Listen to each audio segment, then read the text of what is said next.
जय शिवराय.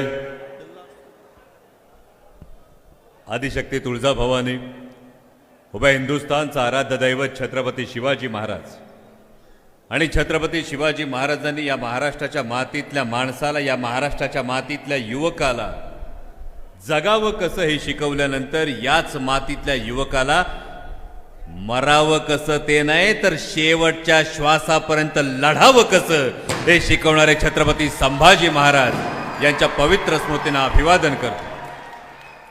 आजच्या या युवा महासंवाद अभियान सोहळ्याचे आयोजक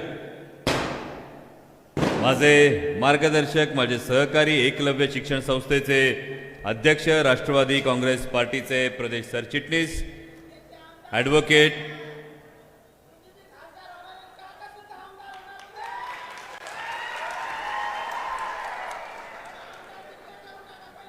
जे तुमच्या मनात आहे ते होणारे ॲडव्होकेट प्रताप काका ढाकणे, केदारेश्वर सहकारी साखर कारखान्याचे चेअरमन ऋषिकेश दादा ठाकणे, रिद्धेजी ढाकणे, आमच्या प्रभावती काकी, विष्णुपंतजी ढाकणे, शिवशंकरजी राजळे, भगवानराव दराडे, आमचे खेडेकर साहेब, गैनीनाथजी शिरसाट, हरीशजी भारदे, एजाजजी काझी, राहुलजी मगरे, व्यासपीठावरचे सगळेच मान्यवर उपस्थित, आपण सगळेजण पत्रकार बांधव, खरं तर मनापासून दिलगिरी व्यक्त करतो, कारण तुम्ही ज्या वेळी मी बोलायला उभा राहणार अशी अपेक्षा धरली होती त्यानंतर जवळपास किती तास, 4.5 तास हा उशीर झालेला आहे. आणि खरोखर तुमच्या या प्रेमासमोर मी नतमस्तक आहे. तुमच्या या प्रेमाला, तुमच्या या आपुलकीला मी मानाचा मुजरा करतो की माझ्यासारख्या एका सर्वसामान्य कुटुंबातल्या साध्या माणसाला ऐकण्यासाठी आपण 4.5 तास थांबून राहतात, त्याबद्दल मी आपल्या सर्वांना मानाचा मुजरा करतो. प्रताप काकांनी सांगितलं त्या पद्धतीनं ही नाथांची भूमी आहे, ही आनंद ऋषीजी महाराजांची भूमी, ही तनपुरे महाराजांची भूमी, ही मोठादेवीची भूमी आहे, ही संत भगवान बाबांची भूमी आहे. या मातीला आधी नतमस्तक होतो. आणि सुरुवातीलाच खरं तर भाषण करताना दडपण आलंय. हे दडपण येण्याचं फार महत्वाचं कारण आहे, कारण आदरणीय काकांनी ज्या लोकनेत्यांचा उल्लेख केला, ज्यांना मी कायम आदर्श मानतो, त्या स्वर्गीय गोपीनाथरावजी मुंडे साहेबांचा आपण उल्लेख केला.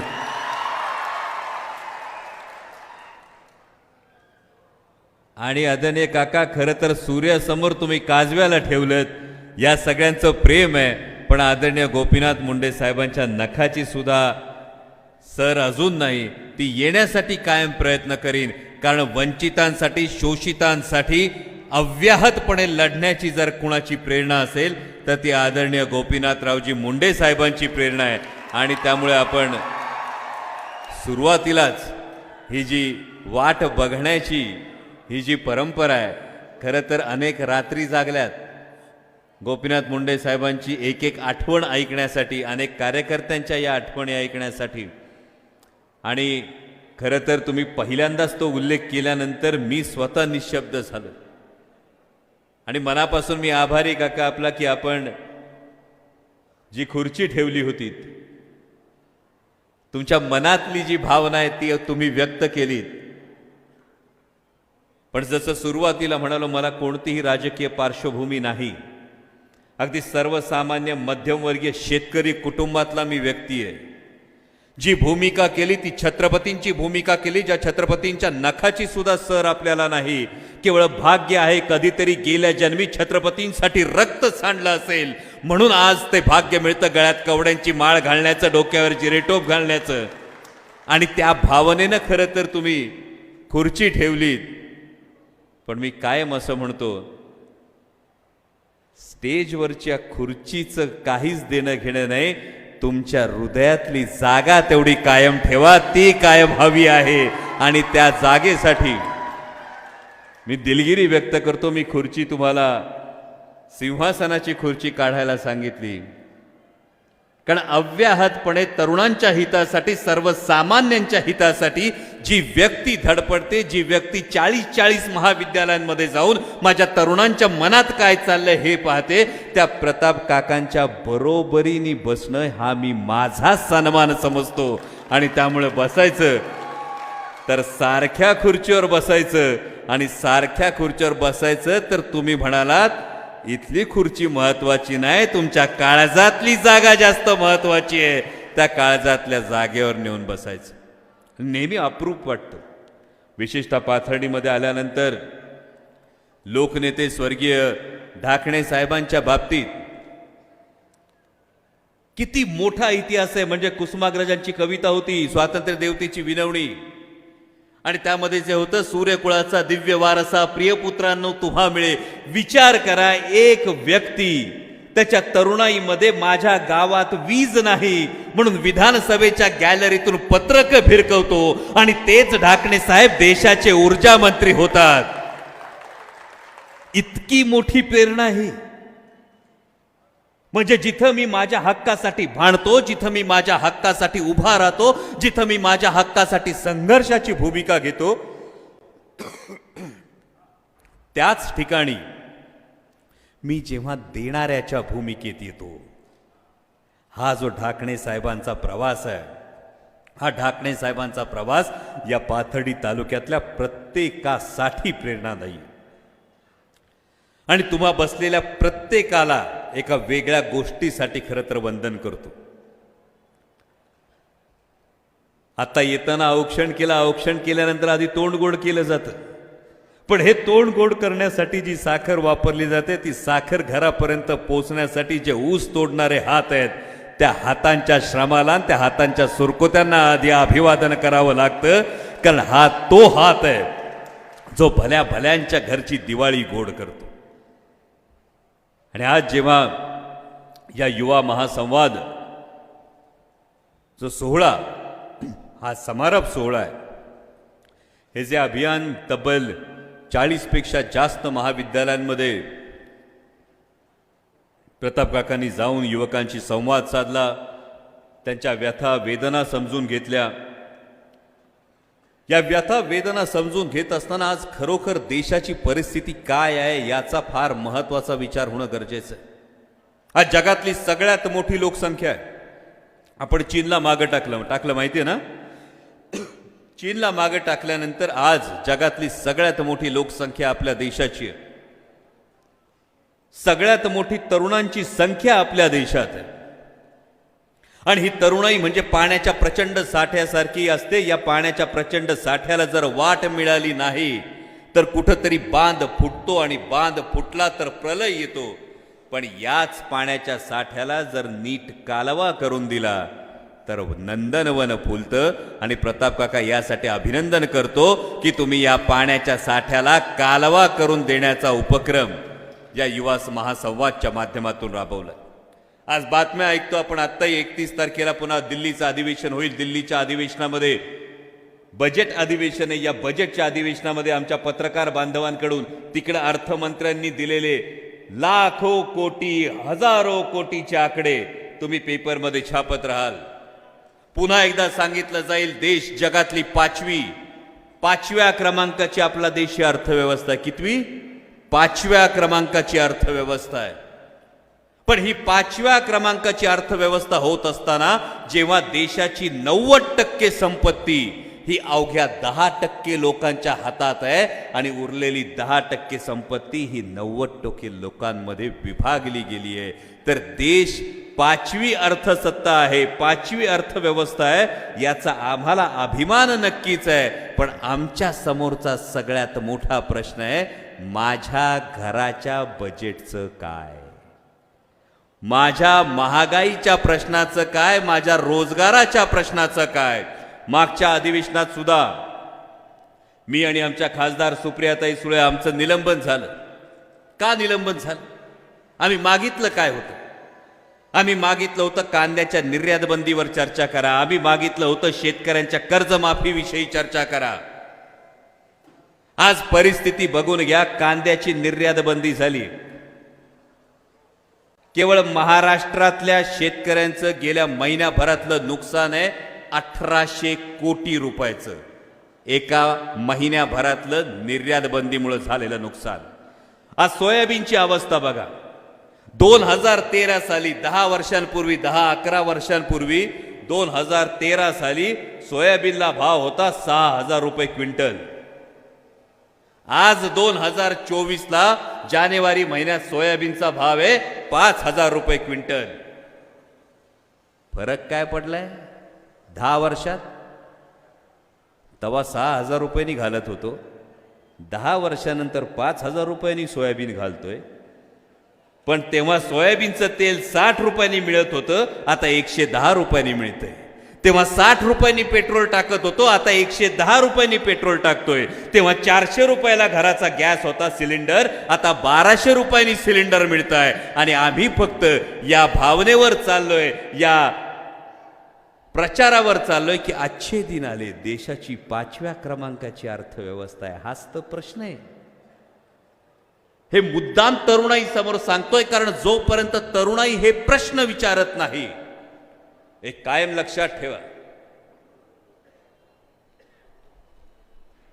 जेव्हा विचारधारेला प्रश्न विचारायचे बंद होतात तेव्हा विचारांचं डबकं तयार होतं. आणि जेव्हा व्यवस्थेला प्रश्न विचारायचे बंद होतात तेव्हा अंधभक्तांच्या टोळ्या तयार होतात. या अंधभक्तांच्या टोळीपासून फक्त स्वतःला वाचवा. आज ही सोयाबीनची परिस्थिती, आज तुम्ही विदर्भात गेलात तर कपाशीची परिस्थिती काय? विदर्भातल्या कुठल्याही कापूस उत्पादक शेतकऱ्याच्या घरी जा, कापूस उत्पादक शेतकऱ्याच्या घरी गेलात तर गेले 7-7, 8-8 महिने 7-7, 8-8 महिने कापूस घरात आहे. जेव्हा कपाशीला भाव मिळण्याची परिस्थिती आली होती तेव्हा या केंद्र सरकारने ऑस्ट्रेलियावरून कापूस आयात केला. मध्यंतरी तुम्ही आमच्या जुन्नर तालुक्यातल्या बातम्या ऐकल्या असतील. टोमॅटो उत्पादकांचे लाखो रुपये झाले. ऐकल्या ना बातम्या? किती दिवस झाले? 4 दिवस. 5व्या दिवशी सरकारने नेपाळहून टोमॅटो आणला, 17,000 टन टमाटा आणला आणि आमच्या टोमॅटो उत्पादक शेतकऱ्याचे राख रांगोळी केली स्वप्नांची. 2019 ची परिस्थिती आठवा. 2019 ची परिस्थिती माझ्या युवा मित्रांना आवर्जून सांगू इच्छितो. हे नक्कीच राजकीय व्यासपीठ नाही, पण येत्या निवडणुकीत तुमच्यातले अनेक जण पहिल्यांदा मतदान करणार आहेत. 2014 ते 2019 जो सत्ताधारी पक्ष आहे केंद्रातला, यांचं वाढलेलं मतदान होतं 8.25 कोटी मतं. आणि 18 ते 22 वयोगटातल्या युवकांनी दिलेली एकूण मतं होती 8 कोटी मतं. आणि त्यामुळं माझ्या तरुणांनी ही गोष्ट समजून घेणं गरजेचं आहे. 2019 साली पुलवामाची दुर्दैवी घटना घडली. पुलवामाची दुर्दैवी घटना घडल्यानंतर तथाकथित एअर स्ट्राईक झाला. एअर स्ट्राईक झाल्यानंतर एक वातावरण बनवण्यात आलं. हे वातावरण काय होतं की जर जो शत्रू राष्ट्र आहे पाकिस्तान आहे, या पाकिस्तानला जर सडेतोड जवाब द्यायचा असेल तर सध्याच्या सरकारशिवाय पर्याय नाही. आठवते ही गोष्ट? आठवते ना? हेच सांगितलं होतं. शत्रू राष्ट्राला मुतोड जवाब द्यायचा असला तर सध्याच्या सरकारशिवाय पर्याय नाही. बरोबर? भावांनो, आत्ताची परिस्थिती सांगतो. ज्या कांदा उत्पादक शेतकऱ्यांविषयी मी बोललो, या माझ्या कांदा उत्पादक शेतकऱ्याला 45-50 रुपये भाव मिळत होता. केंद्र सरकारने निर्यात बंदी लादली. आज महाराष्ट्रातला, देशातला कांदा उत्पादक शेतकरी 10-12 रुपये किलोनी कांदा विकतोय आणि पाकिस्तानातला कांदा उत्पादक शेतकरी 45-50 रुपयांनी कांदा विकतोय. या सरकारने भलं कुणाचं केलं? आमच्या सरकारचं, आमच्या सर्वसामान्य शेतकऱ्याचं कंबरडं मोडून पाकिस्तानातल्या शेतकऱ्यांचं भलं केलंय. फार गांभीर्यानं विचार करण्याची गोष्ट असते. कारण मतदान करण्यासाठी तुम्ही जेव्हा पहिल्यांदा मतदान करणार असाल, आत मतदान केंद्रानंतर झाल्यानंतर ईव्हीएमचं बटन दाबण्यासाठी तुमच्याकडे काही मिनिटांचा वेळ असेल, पण तुम्ही दाबलेल्या एका बटनाचे परिणाम पुढची 5 वर्ष तुम्हाला भोगायचेत. याचा कायम विचार करा. आज विचार करा, माझा कांदा उत्पादक शेतकरी, तुमच्यातली कितीतरी इथं शेतकऱ्यांची पोरं बसली असती. कारण इकडच्या बाजूला बसलेले जे बाप आहेत ना, यातल्या कित्येकांच्या शर्टाच्या खाली भोकं पडलेली बनियाने याची मला कल्पना आहे. यांच्या कित्येकांच्या भेगाळलेल्या पायामध्ये शेताची माती आहे याची मला कल्पना आहे. पण हा बाप तुम्हाला कधी दाखवणार नाही शर्टाच्या खाली भोकं पडलेला बनियान. तो तुमच्या सुखासाठीच अहोरात्र तळमळत राहणार. आणि तो तुमच्या सुखासाठी तळमळत असलेला बाप जेव्हा हुंडे करीत जातो ना, तेव्हा हुंडे करून जायच्या आधी तुम्ही त्या बापाला आवर्जून सांगता मोबाईलला रिचार्ज मारायचा आहे. बाप सांगतो पट्टी तेवढी घेऊन येतो, मोबाईलला रिचार्ज करतो.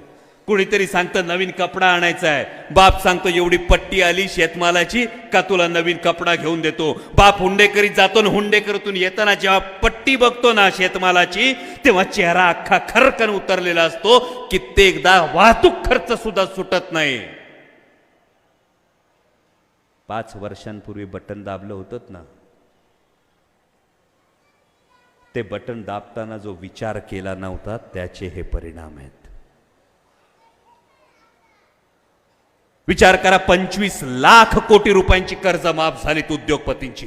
इथं बसलेला एक शेतकरी दाखवा, इथं बसलेल्या एकाने युवकाने सांगावं की माझ्या बापाचं 25,000चं कर्ज माफ झाले म्हणून दाखवा. ही परिस्थिती आहे भावांनो. आणि यासाठी हा युवा महासंवाद गरजेचा आहे. कारण फक्त तुमच्या अपेक्षा, तुमच्या आकांक्षा याविषयी बोलायचं नाहीये, तर तुम्ही माझ्या देशाचे भावी नागरिक आहात. तुमच्या खांद्यावर, तुमच्या मतावर उद्याची सरकार ठरणार आहेत. तुमच्या मतावर उद्याचे लोकप्रतिनिधी निवडले जाणार आहेत. जेव्हा तुमच्या हक्काचं, तुमच्या हिताचं सरकार येईल, तेव्हा या प्रश्नांची उत्तरं मिळतील. यासाठी या गोष्टींचा आत्तापासून विचार करा. ही शेतकऱ्यांची परिस्थिती, उद्योगांची परिस्थिती काय? बरं, ही एवढी शेतकऱ्यांची परिस्थिती बघितली. तुम्ही आज संसदेतलं कामकाज बघत असाल टीव्हीवर. महाराष्ट्रातून 48 खासदार निवडून जातात. किती?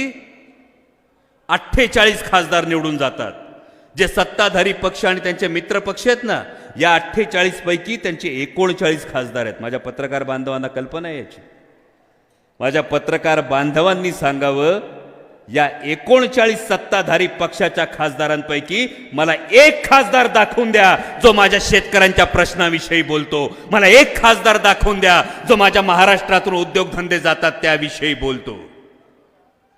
त्यामुळं माझ्या युवकांनी आता हे ठरवायचंय, दिल्लीतलं ढुमकं वाजलं का गुबुगुबू मान डोलवणारे नंदी बैल पाठवायचे नाहीत. आता आमच्या हक्कांसाठी गरजणारे वाघ पाठवायचेत.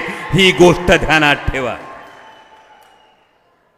कारण महाराष्ट्रातले अनेक उद्योगधंदे गेले. मगाशी काका बोलताना म्हणाले की ऊसतोड कामगारांचा तालुका आहे, त्या पद्धतीनं आता अधिकाऱ्यांचा तालुका होतोय. म्हणजे तेलंगणातले आता महेशजी भागवत साहेब असतील, अविनाशजी ढाकणे साहेब असतील, अशी अनेक नावं, अशी अनेक नावांची मांदियाळी तुमच्याकडे आहे. आणि त्याचबरोबर प्रत्येक युवकाची ही अपेक्षा आहे. आज ग्रामीण भागातल्या माझ्या तरुणाला वयाची 30 उलटली तरी पोरगी मिळत नाही. बापाला चिंता पडते पोराचं लग्न कधी होणार, आईला चिंता पडलेली असती आता घरात सून कधी येणार. जर स्थळ बघायला गेलो तर काकी उत्तर हेच मिळतं, पोरग शेतीवर असलं तर पोरगी देत नाहीत. जर काम असलं, नोकरी असली तर छोकरी मिळती. पण जर काम असण्यासाठी जे उद्योगधंदे पाहिजेत, टाटा एअरबस पळवून नेला, वेदांता फॉक्सकॉन पळवून नेला, बल्क ड्रग पार्क पळवून नेला. महाराष्ट्रातून एका पाठोपाठ एक महाराष्ट्राच्या ताटात वाढलेलं हिसकावून नेलं जातंय. आणि महाराष्ट्रातले सत्ताधारी, महाराष्ट्रातले सत्ता पक्षाचे लोक याविषयी काहीच बोलत नाहीत. ते काय बोलतात तुमच्याशी? ते फक्त रंगांविषयी बोलतात. या अमुक रंगाचा झेंडा, तमुक रंगाचा झेंडा, ह्याव करून त्याव करू एवढंच सांगितलं जातं. एक साधा प्रश्न विचारतो तुम्हा युवकांना. 2 मित्र असतात, एक हिंदू असतो, एक मुस्लिम असतो. दोन्ही मित्र रस्त्याने चाललेले असतात. रस्त्याच्या एका बाजूला मंदिर असतं, दुसऱ्या बाजूला मस्जिद असतं. हिंदू बांधव काय करेल? कुठं जाईल? मंदिरात. मुस्लिम बांधव कुठं जाईल? मशिदीमध्ये. दोघांचं काय चुकलं? बरोबर केलं. आता दुसऱ्या दिवशी दोघे पुन्हा निघाले. रस्ता तोच आहे, एका बाजूला मंदिर आहे, एका बाजूला मस्जिद आहे. अमोल कोल्हेची सभा ऐकायला चालले होते, पण अमोल कोल्हे 3 तास उशिरा आला. पोटात कडकडून भूक लागलेली आहे. एका बाजूला मंदिर आहे, एका बाजूला मस्जिद आहे. पोटात भुकेने कावळे कोकलतायत आणि समोर जेवणाचं हॉटेल आहे. दोघं आधी कुठं जातील? दोघं आधी कुठं जातील? जर दोघं आधी मंदिर आणि मस्जिद सोडून हॉटेलमध्ये जाणार असतील तर माझ्या भावानं आधी हे समजून घ्या की पोटातल्या आगीला आणि ती आग विझवण्यासाठी जी भाकरी मिळते ना, त्या भाकरीला कुठली जात नसते, कुठलाही धर्म नसतो. आणि म्हणून तुम्हाला जातीच्या राजकारणात, धर्माच्या राजकारणात गुरफटलं जातं.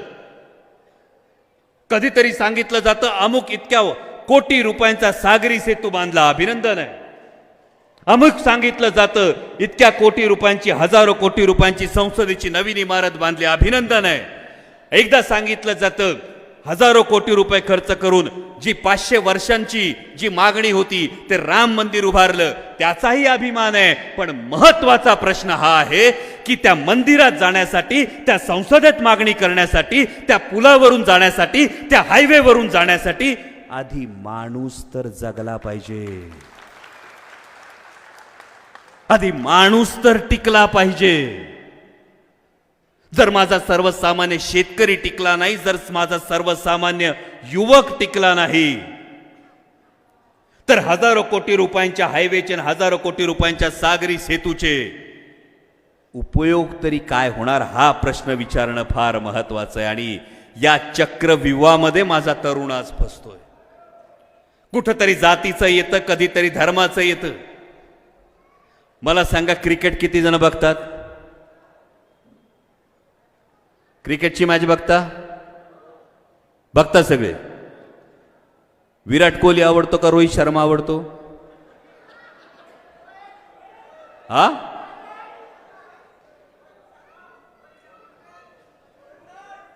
भावा, रोहित शर्मा जेव्हा 6 मारतो तेव्हा तू टाळ्या वाजवतो का तू रडतो? हा, जातीच्या विरोधी काम करता राहो तुम्ही. रोहित शर्मा कुठे आपल्या जातीचा आहे का? नाही ना. मग तुम्ही टाळ्या वाजवता का रडता? प्रश्न स्वतःच्या मनाला विचारा.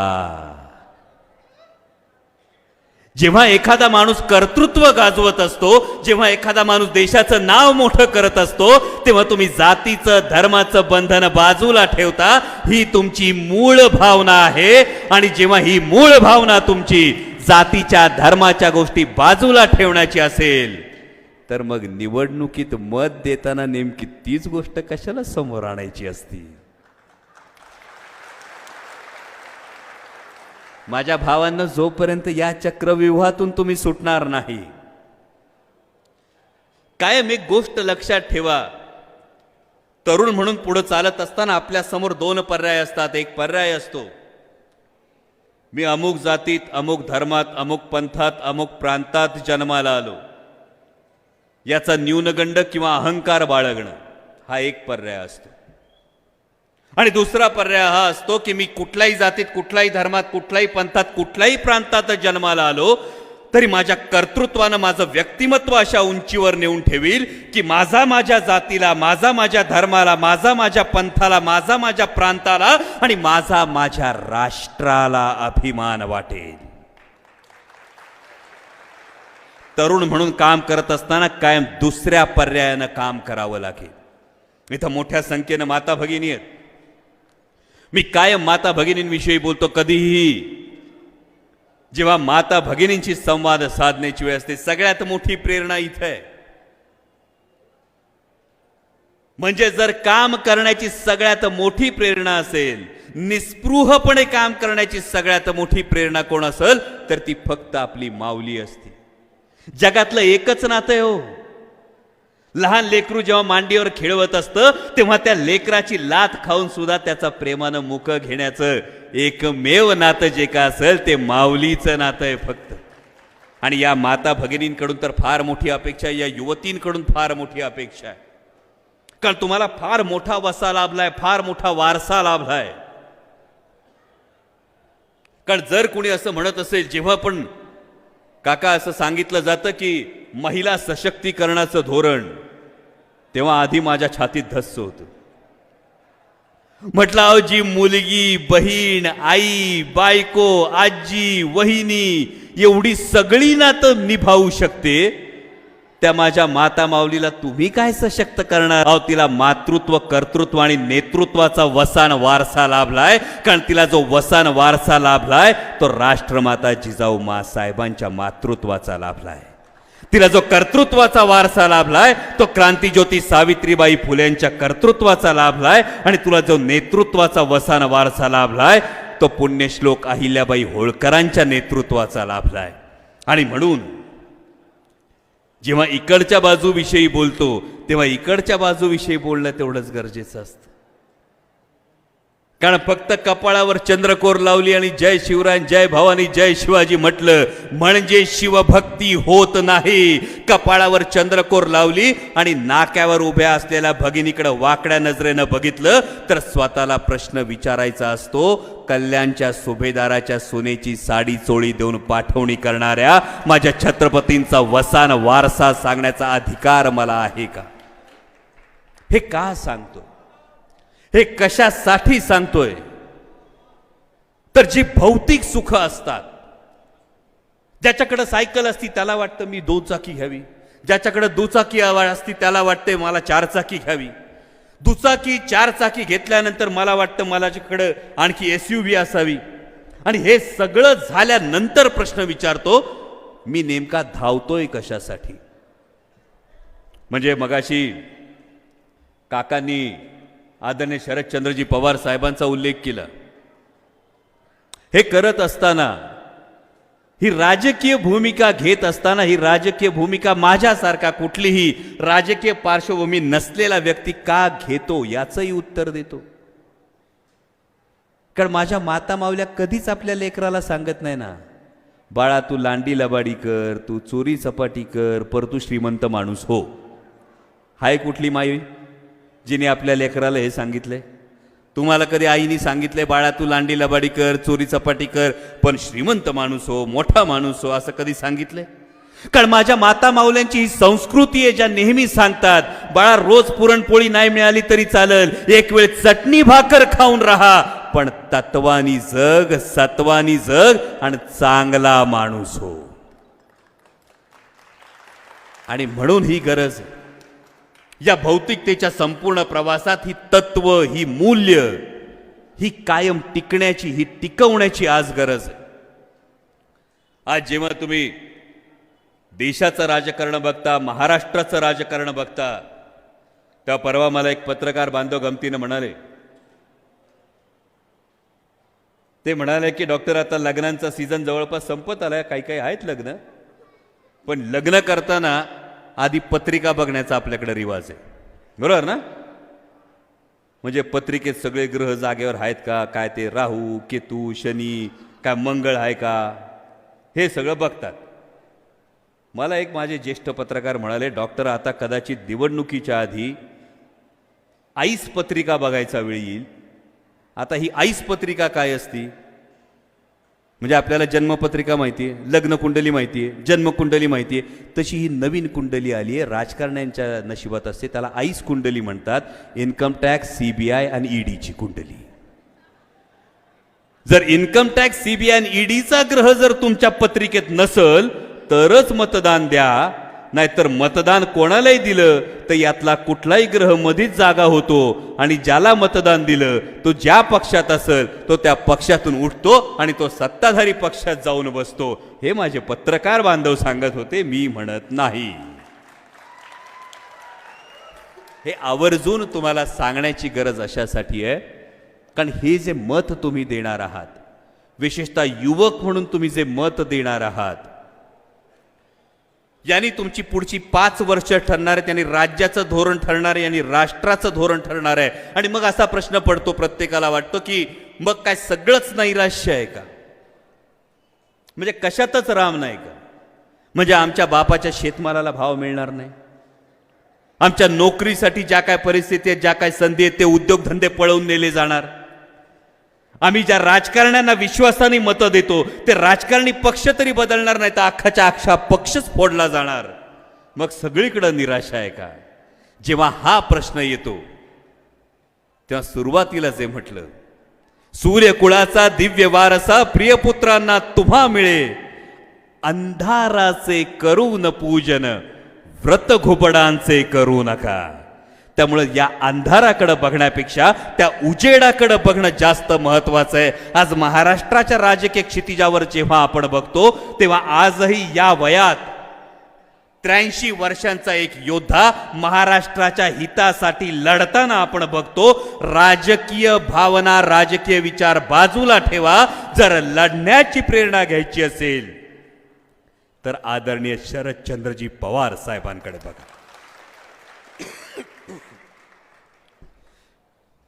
कारण हीच एक लढण्याची प्रेरणा. खरं तर काही वर्षांपूर्वी मी मगाशी क्रिकेटचा उल्लेख केला होता. त्या क्रिकेटकडे पुन्हा एकदा जातो. पाकिस्तानचा दौरा होता भारतीय टीमचा.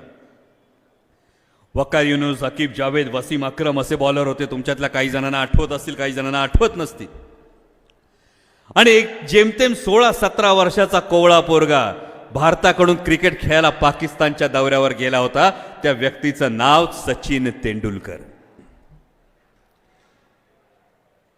गाड घेतला आणि वकारीनुसार एक चेंडू धाडकन नाकावर आदळला. नाकातून भळाभळा रक्त व्हायला लागलं. समोर नॉन स्ट्रायकर एंडला नवज्योत सिंग सिद्धू होता. नवज्योत सिंग सिद्धू पळत आला, फिजिओ आला, आईस वगैरे लावलं, रक्त थांबवण्यात आलं.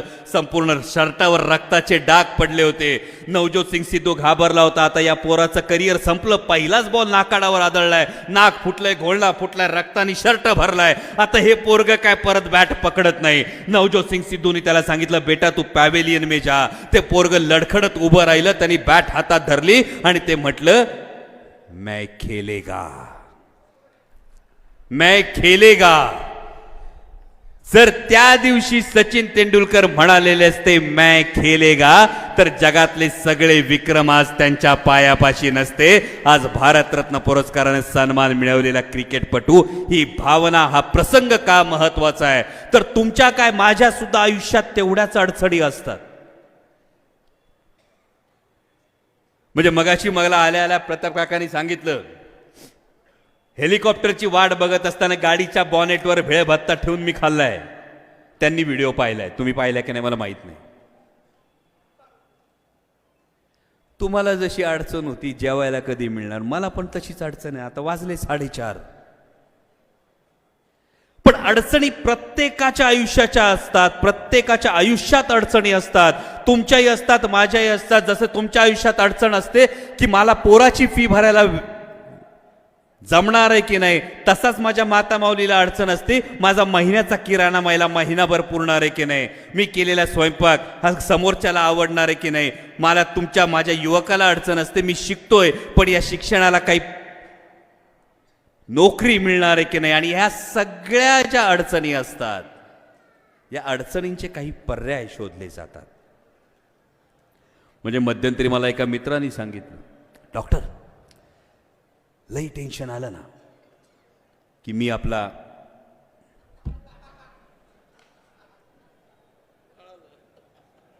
काही गोष्टी ठराविक लोकांनाच कळतात. त्याला मी तोच प्रश्न विचारला.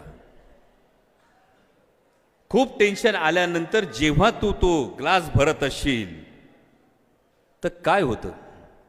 त्यांनी मला सांगितलं, डॉक्टर कसं असतंय, आता हे खरंय का सांगा, तू हसलाय, सगळं टेन्शन त्याच्यात मिसळलं का टेन्शन विसरून जातं, बरोबर? मग भावा, ते जेव्हा टेन्शन विसरलं जातं तेव्हा तो ग्लास रिकामा झाला का त्याच्याच तळाशी सकाळी उठल्यावर बघ, ते टेन्शन तसंच असतं. कुठलाच प्रश्न त्या गोष्टींनी सुटत नसतोय.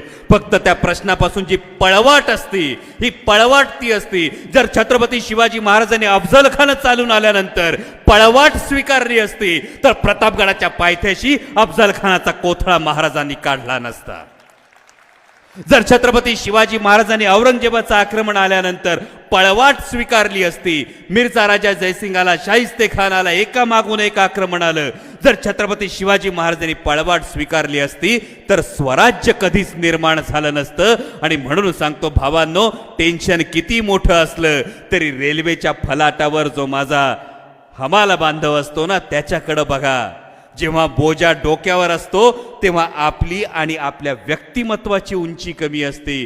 तोच बोजा खाली टाकून त्याच्यावर स्वार होण्याचा प्रयत्न केला तर तुमची आणि तुमच्या व्यक्तिमत्वाची उंची वाढेल. त्यामुळे ध्यानात ठेवा, इतिहासाचं नाव घेतलं की आपल्या बाहू शिवशिवतात, आपलं रक्त सळसळतं, आपली छाती अभिमानानं भरून येते. पण इतिहास हा कधीच पळून जाणाऱ्यांचा लिहिला जात नाही. इतिहास हा कधी मान खाली घालणाऱ्यांचा लिहिला जात नाही. इतिहास हा कायम लढणाऱ्यांचा लिहिला जातो. आणि मग ती लढाई करिअरची असेल, ती लढाई आयुष्यातली असेल, ती लढाई कोणत्याही समस्येची असेल. पण माझ्या भावांनो, जर छत्रपती शिवाजी महाराजांचे मावळे म्हणवायचं असेल तर लढणं कधी सोडू नका. मगाशी काकांनी सांगितलं, खरंच काळजाला घरं पडली. 25 ते 30 वयोगटातली जर 250 पेक्षा जास्त युवक, या तालुक्यातले युवक जर आत्महत्या करत असतील तर एकच सांगतो भावांनो, आयुष्यात नैराश्य आलं, आयुष्यात असं वाटलं की माझे सगळे मार्ग संपले, आयुष्यात असं वाटलं की आता सगळं काही संपलंय. आणि चुकून जरी असा पळपुटेपणाचा, आत्महत्येचा विचार जर मनात डोकावला ना, तर एकदा फक्त आई बापाचा चेहरा डोळ्यासमोर आणा. एकदा फक्त आई बापाचा चेहरा डोळ्यासमोर आणा की ज्या बापाने लहानपणी तुम्हाला खांद्यावर खेळवलेलं असतं, ज्या माऊलीनं तुम्हाला अंगा खांद्यावर खेळवलेलं असतं, त्या माऊलीला तुम्ही आत्महत्या केल्यानंतर तुमचं पडलेलं शरीर बघून त्या माऊलीच्या काळजाला काय घरं पडतील याचा एकदा विचार करा. ज्या बापाने अंगा खांद्यावर खेळवलंय त्या बापाला जर तुमची तिरडी खांद्यावर घ्यावी लागली तर त्या बापाला काय विचार करावा लागेल याचा एकदा विचार करा. आणि एकदाच सांगा मनाला, अरे कोंडून मारलं ना तर साधं मांजर सुद्धा नरडीचा घोट घेतं. तुम्ही तर वाघाचे बछडे आहात, वाघाचे बछडे. जो हरलेला असतो आणि जिंकलेला असतो याच्यात एकच फरक असतो. माहितीये काय फरक असतो? एक हरलेला व्यक्ती आणि एक जिंकलेला व्यक्ती याच्यात एकच फरक असतो, आणि तो म्हणजे जिंकलेल्या व्यक्तीने हरलेल्या व्यक्तीपेक्षा एकदा जास्त प्रयत्न केलेला असतो, जो त्याला विजयापर्यंत नेतो. हा प्रयत्न करणं सोडू नका. विजय तुमचा आहे, भविष्य तुमचं आहे. आणि हे तुमचं भविष्य घडवण्यासाठी जाता जाता माझ्या आवडीची फक्त एक कविता सांगतो आणि तुमचा निरोप घेतो. आयुष्यात जेव्हा जेव्हा अंधारून येतं तेव्हा तेव्हा ही कविता मी कायम समोर ठेवतो. कविता अशी आहे, ध्येय माझे सूर्य आणिक वाट आहे प्रकाशाची, ध्येय माझे सूर्य आणिक वाट आहे प्रकाशाची, वेग माझा वायूचा अन उर्मी आहे तारुण्याची, उदासीनता अन नैराश्य तर केव्हाच मागे टाकले, उत्साह अन चैतन्य आता सोबती माझे जाहले, मार्गात माझ्या येईल जो संपलाच तो पाहिजे, मग काळ आला जरी तेव्हा मागे नाही हटायाचे, वाटेवर प्रगतीच्या या काळोख कोठेच नाही, वाटेवर प्रगतीच्या या काळोख कोठेच नाही, संपली प्रतीक्षा आता मार्ग माझा दूर नाही, मार्ग माझा दूर नाही. धन्यवाद. जय शिवराय.